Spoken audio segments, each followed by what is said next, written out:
I pressed send on the message as the plane taxied toward the gate. The words simple and stripped of any drama. Flight lands at 5 p.m. Can someone pick me up? My phone buzzed almost instantly, not with reassurance, but with dismissal. We are busy, try Uber, my older brother Derek wrote. A moment later, my mother Elaine chimed in. Why didn't you plan better? My thumb hovered over the keyboard before I typed back 2 words. No worries, and put the phone face down on the tray table.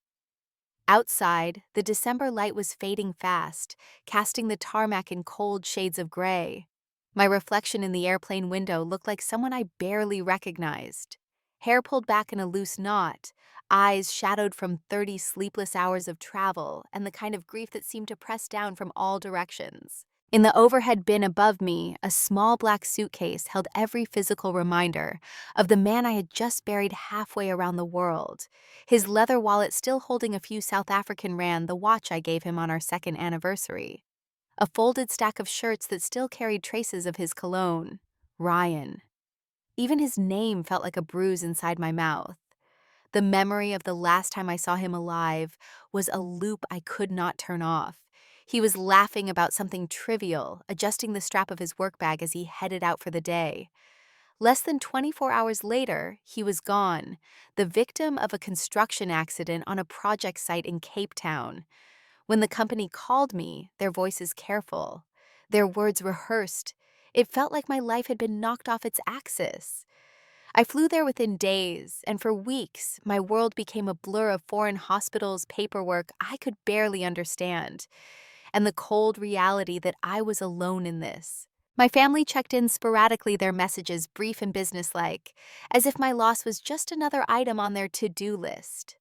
It was not the first time they had failed to show up when it mattered most, but I kept telling myself they would be different when I came home, that they would see the weight I was carrying and step in for once. That hope, fragile as glass, shattered the moment those 2 messages lit up my phone. I imagined the warmth of other reunions, just beyond the gate, people running into each other's arms, tears mixing with laughter. I would be walking out alone, dragging my luggage through the cold, calling a stranger to drive me back to a house that had been sitting empty for months. I pressed my palm over my chest, where my heartbeat felt too fast the way it always did, when disappointment from them landed hard. Something in me shifted in that moment, a quiet click I could not name. Maybe it was the realization that I was done asking for water from a dry well. Or maybe it was knowing deep down that the day was not over yet, and the story they thought they were in control of was about to slip out of their hands entirely. Because while they sat in their warm living rooms convinced their absence would go unnoticed, there were things already set in motion they could not have predicted. By tonight, their phones would light up with notifications they would not be able to ignore. By tonight, they would see me in a place they never expected, saying nothing but letting the truth speak louder than any argument ever could. And when they saw it, when their faces drained of color and their voices faltered, I would not have to lift a finger. They would know exactly what they had done. Before any of this unfolded, I had lived what most would call a stable, carefully built life. At 29, I was working as an interior designer for a mid-sized firm in Seattle, while Ryan thrived as a civil engineer specializing in bridge construction. We met at a mutual friend's barbecue 5 years ago, when he spilled a plate of grilled vegetables onto my shoes and spent the rest of the evening apologizing in a way that made me laugh instead of fume. We married 2 years later in a small ceremony by the water. Our plan was simple work, hard travel, when we could save for a future that included a home with more light and maybe children one day. Last spring, Ryan was offered a contract to oversee a high-profile bridge project in Cape Town. 6 months abroad, the chance to lead a team, the kind of project that could define a career. We talked about it for days, weighing the distance against the opportunity. In the end, we agreed he would go, and I would join him for a few weeks mid-contract. The night before he left, we sat at the kitchen table, fingers laced together, and promised the time would pass quickly. Neither of us could have imagined how it would end. When the call came, it was a Thursday morning. Ryan had been on site when a section of scaffolding collapsed. They told me the injuries were severe, that he was in surgery, that I should come immediately. I was on a plane, Within hours, my mind a haze of fear and disbelief.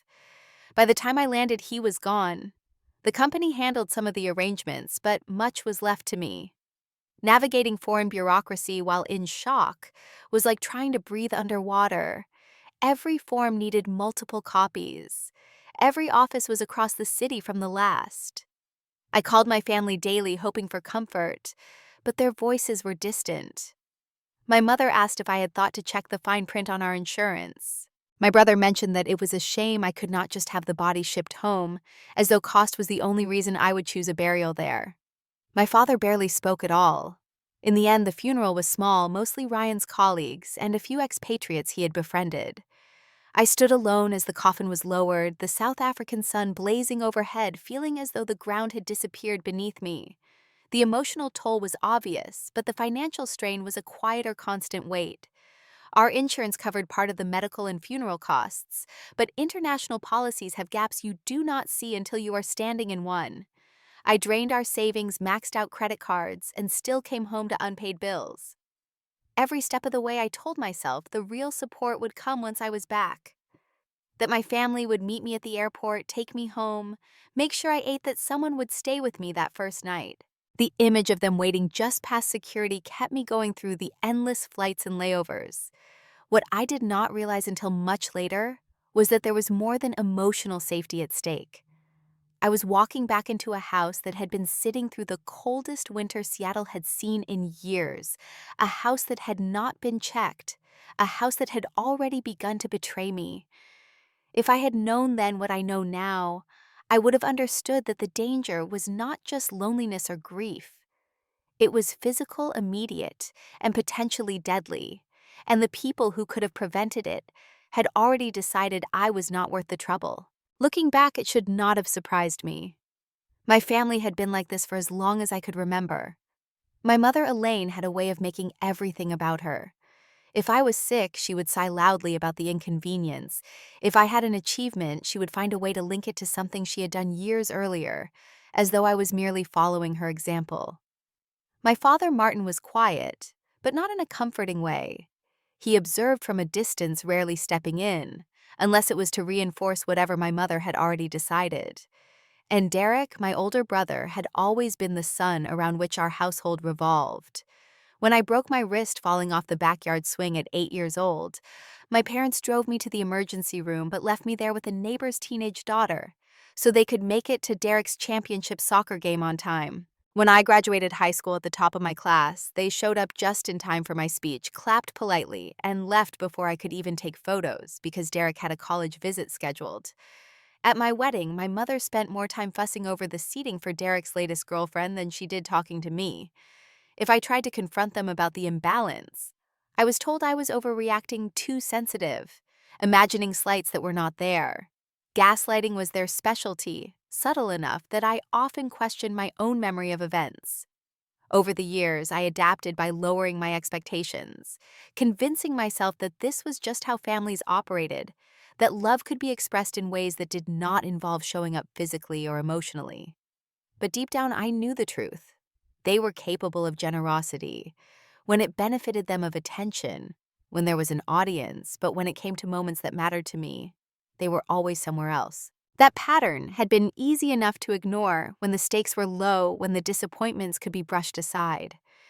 In the aftermath of Ryan's death, the same pattern played out on a scale that was impossible to excuse. Every short call from them in South Africa had been a reminder of the hierarchy in our family. They asked for updates, not to offer help, but to reassure themselves they had done the minimum required. My mother even joked once about how exhausting it must be to handle everything alone, as though she were the one making endless trips across the city with stacks of documents in a language I barely understood. When I finally booked my ticket home, I sent the details in our group chat 3 separate times. Derek responded once with a thumbs-up emoji. My father did not respond at all. My mother asked if I was bringing back any souvenirs.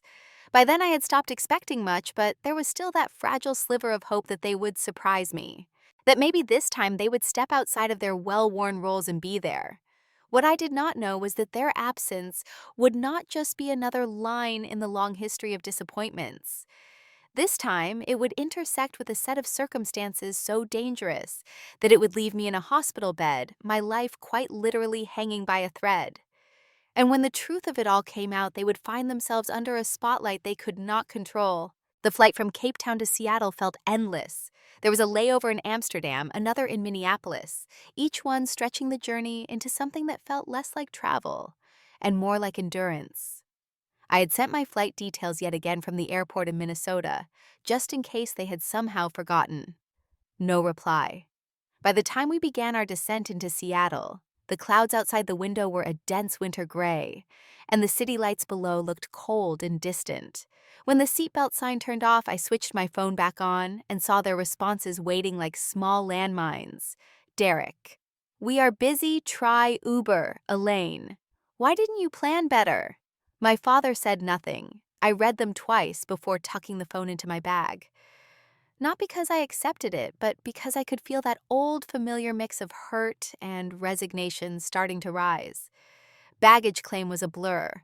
My black suitcase containing my clothes slid down first, followed by the larger one holding Ryan's belongings. As I was pulling the third bag from the carousel, the wheel caught on the edge and it tumbled to the ground, bursting open. His shirts, the blue sweater he wore on chilly nights, the leather-bound sketchbook he kept for bridge designs, all scattered across the polished floor. I dropped to my knees, gathering them up as quickly as I could. A man in a Port Authority vest knelt beside me, wordlessly helping. When everything was back in place, he gave me a small nod before disappearing into the crowd. That simple kindness only sharpened the contrast with my own family. Outside the terminal, the air bit into my skin. I ordered a rideshare, the app informing me it would take 15 minutes. The driver, a middle-aged woman named Carol, loaded my luggage without a word and drove in silence, except for a soft jazz station playing on the radio. I thanked her when we pulled up to my house, a narrow two-story in a quiet neighborhood.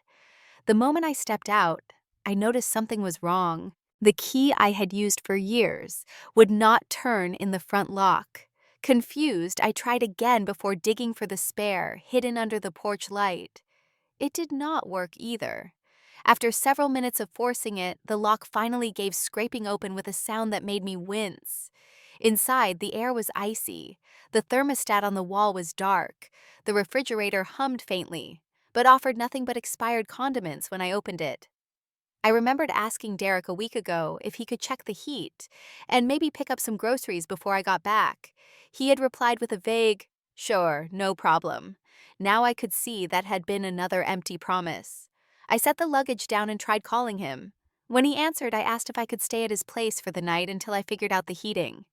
He sighed, said he had a client dinner. The guest room was full of boxes. Maybe I could try Mom and Dad. I called my mother next. She explained that they had the bridge club meeting in the morning, and my father was nursing his back so they could not take on a house guest. She suggested I book a hotel.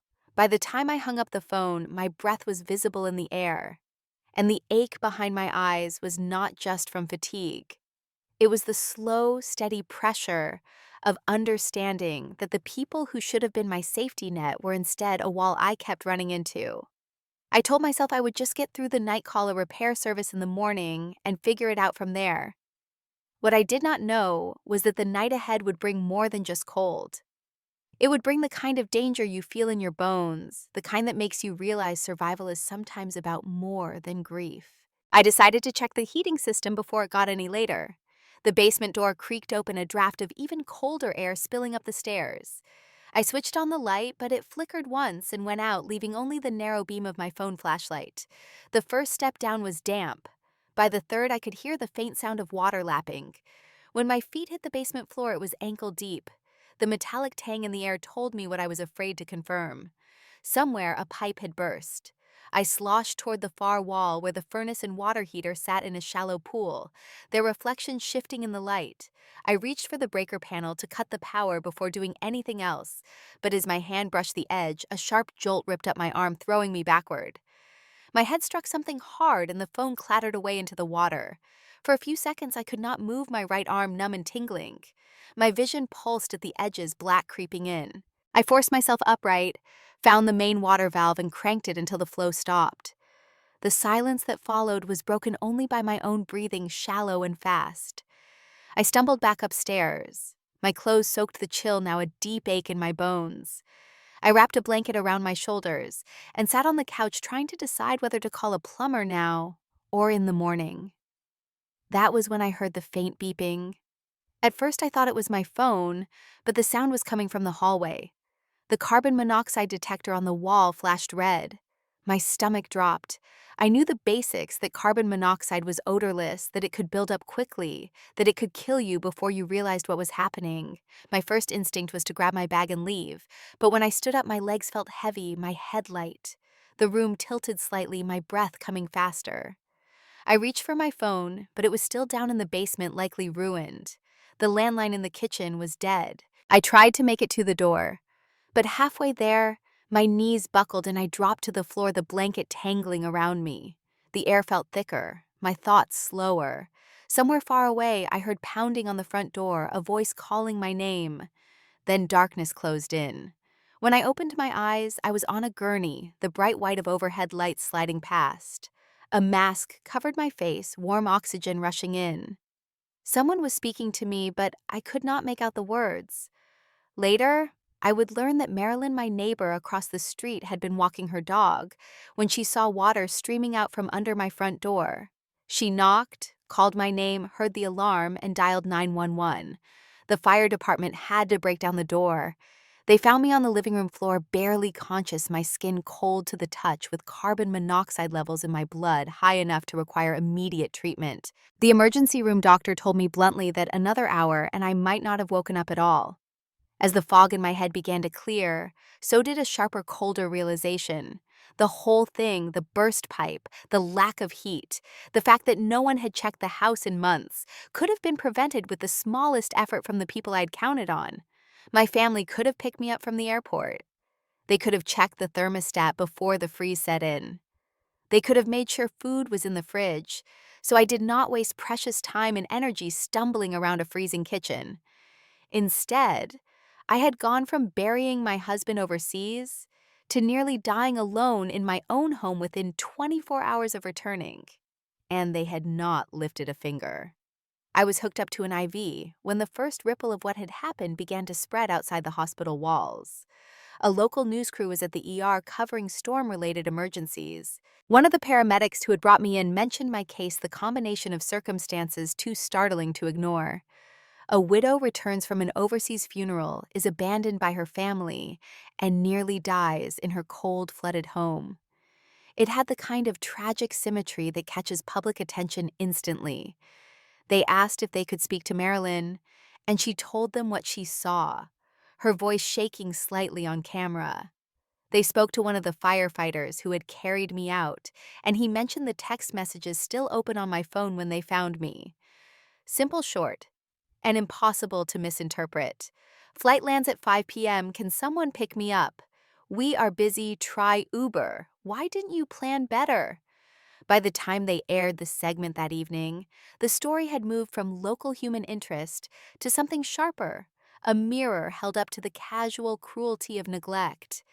And my family, sitting in their warm houses, could no longer pretend they were not part of it. The news segment aired at 6 p.m., just as the storm outside deepened and most people were huddled indoors. The anchor's voice was calm, but the images spoke louder. Video of emergency vehicles outside my house, water pooling on the porch steps. The front door splintered where firefighters had forced it open. Then a shot of me on a stretcher, pale and wrapped in blankets, an oxygen mask covering most of my face. The captions told the rest. Local woman returns from husband's overseas funeral to find home uninhabitable, nearly dies from carbon monoxide poisoning. The paramedic's brief interview played next. You just don't expect to find someone in that state after something so simple could have been prevented. She reached out for help and was told to get an Uber. Viewers didn't need to guess who the she was asking for help. The screenshots of our family group chat appeared on screen, the messages stark against the phone's light background. My request, Derek's reply, Elaine's comment. No one could mistake the tone. Social media picked it up almost immediately. Hashtags formed, no excuse for family, no worries. Show up when it matters. Comments poured in from strangers who had been through similar abandonment, each one tagging someone else to read the story. My phone left in a sealed bag in the ER for water damage assessment was unavailable to me, but the nurses kept me updated on the wave building outside. Offers of help began coming in from all directions. A plumbing company volunteered to handle the repairs at no cost. A restoration service offered to take care of the water damage. A hotel chain reached out to the hospital offering a complimentary stay while my house was being fixed. Neighbors I barely knew were calling the ER to check on me, offering to bring warm clothes or food. At the same time, my family saw the story. I know because Derek arrived at the hospital around 9 p.m., his expression somewhere between panic and anger. "They're making it sound like we abandoned you," he blurted before I could even speak. My mother followed close behind, already defensive. "This is a complete misrepresentation," she told the nurse. "We had no idea the house was in that condition." My father lingered at the door, saying nothing at first. Only when the nurse stepped out did he approach my bed and ask quietly, "Are you going to be okay?" It was the first genuine question any of them had asked in months, but it felt too late. Within minutes of their arrival, calls began flooding in from extended relatives, family, friends, even Derek's clients. My Aunt Susan demanded to know why no one had gone to the airport. My mother's voice grew clipped as she answered the phone in the hallway. Derek kept checking his messages, his jaw tight. My father stared out the window, silent as ever. Out in the waiting area, I could hear them arguing in low voices about how to fix the situation. Derek insisted they needed to get ahead of the story before it damaged his professional image. My mother worried about her social circles. My father suggested moving me to their house to show everyone they were taking care of me. Not once did I hear them talk about what I might actually need. The gap between the concern of strangers and the self-interest of my own blood was suddenly painfully clear. And for the first time, I began to realize I had a choice. The next morning, the hospital room felt crowded with their presence. They had taken turns staying overnight, not out of genuine concern, but to be seen by every nurse and doctor who entered. Derek sat in the corner with his phone occasionally glancing up to ask if I needed anything before returning to whatever damage control he was working on. My mother busied herself rearranging items on the tray table, commenting on how this whole thing had been blown out of proportion. My father stood by the window, sighing now and then, as if the inconvenience of being here was physically painful. When Dr. Alvarez came in to discuss my recovery plan, my mother jumped in before I could speak. "We'll be taking her home with us, of course. Our family sticks together in hard times." The doctor's eyes flicked to mine. "Her recovery will require rest, proper nutrition, warm surroundings, and minimal stress. Will someone be able to stay with her continuously for the next 48 hours to monitor for concussion symptoms?" "Of course," my mother said smoothly. "We can rearrange our schedules." A nurse named Lila, who had been with me since early morning, glanced between us. "Are you comfortable with that plan?" she asked quietly, ignoring my mother's presence. "Because there are alternatives." My mother stiffened. "Alternatives? She is coming home with her family." "The choice is yours," Lila said to me. And something inside me shifted. I took a breath and said, "I'd like to hear the alternatives." Silence. Derek stopped typing. My mother's mouth opened and closed without words. My father turned from the window. "Amelia," my mother said finally, "you can't be serious. After everything we've done for you." "What exactly have you done?" I asked. "When Ryan was dying, you didn't come. When I buried him alone, you said flights were too expensive. When I asked for a ride from the airport after 30 hours of travel, you told me to get an Uber. When I called about the burst pipe, you prioritized dinners and club meetings." My voice stayed calm, steady. "So tell me, what have you done that entitles you to decide what's best for me now?" Derek stood abruptly. "That's unfair."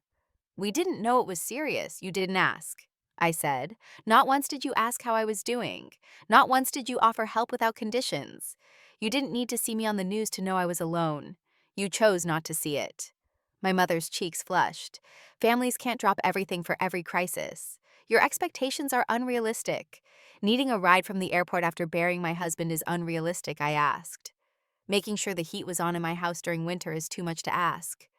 "We're busy people," Derek said. "We can't remember every little detail." "Every little detail," I repeated. "Like whether your sister might freeze to death in her own home." My father finally spoke, his tone flat. You're upset. Grief makes people say things they don't mean. I'm thinking more clearly than I have in years, I told him. I've spent my life accepting scraps and convincing myself it was a feast. I don't hate you. I don't even blame you for being who you are. But I won't pretend you can give me what I need. So yes, I will choose an alternative. Lila nodded and left to get the social worker.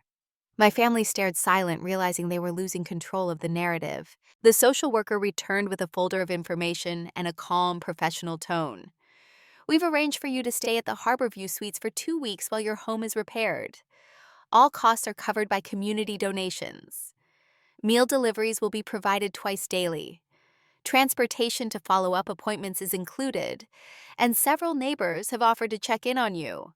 The restoration company will also install a new security and heating system at no cost.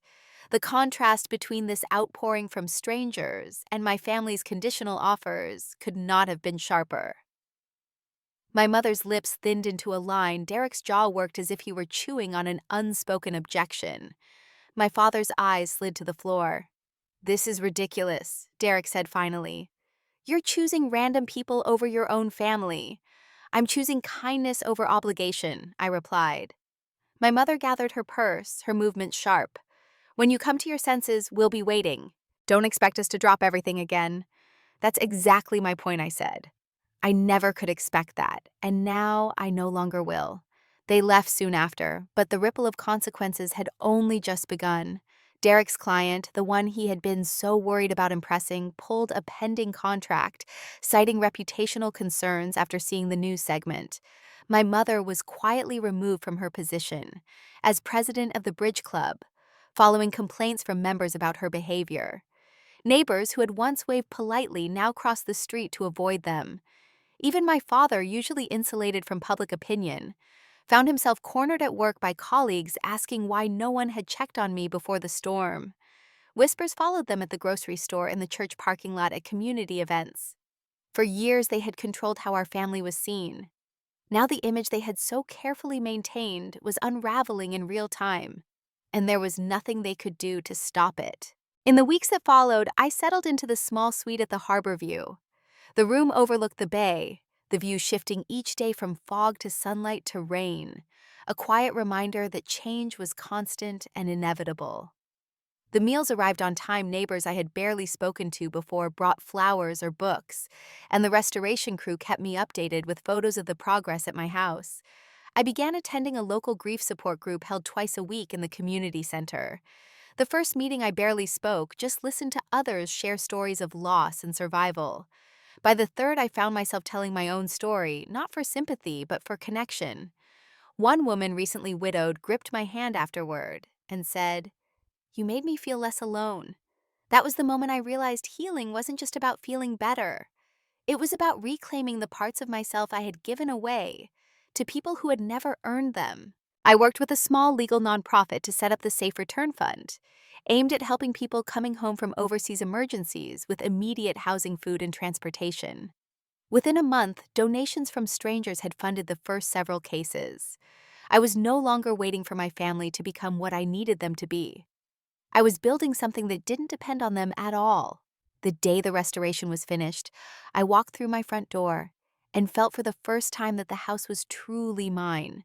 Not because of bricks or paint, but because every choice about it now reflected my own priorities. The heat was steady. The fridge stocked the locks replaced with my own keys.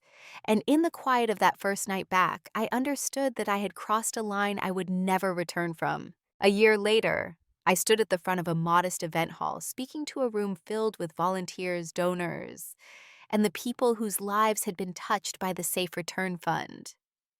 Behind me, a slideshow displayed photos of arrivals at airports, strangers holding signs that read, "We're here for you, embraces," between people who had never met before, but were bound by shared understanding. I told them about the night I came home, about the burst pipe in the freezing air, about how the only people who showed up were those who owed me nothing.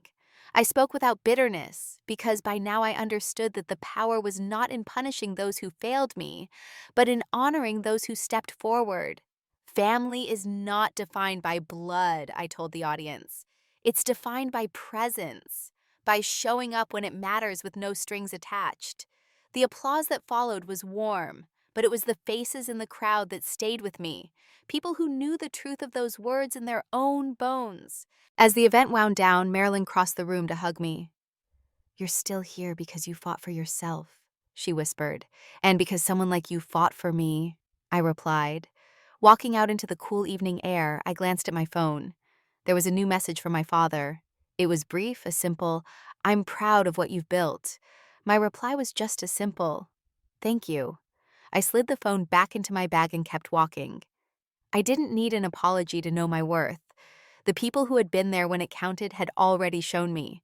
And as I headed home, the city lights stretching ahead, I carried with me the certainty that I would never again wait at an empty gate, scanning the crowd for faces that were never coming.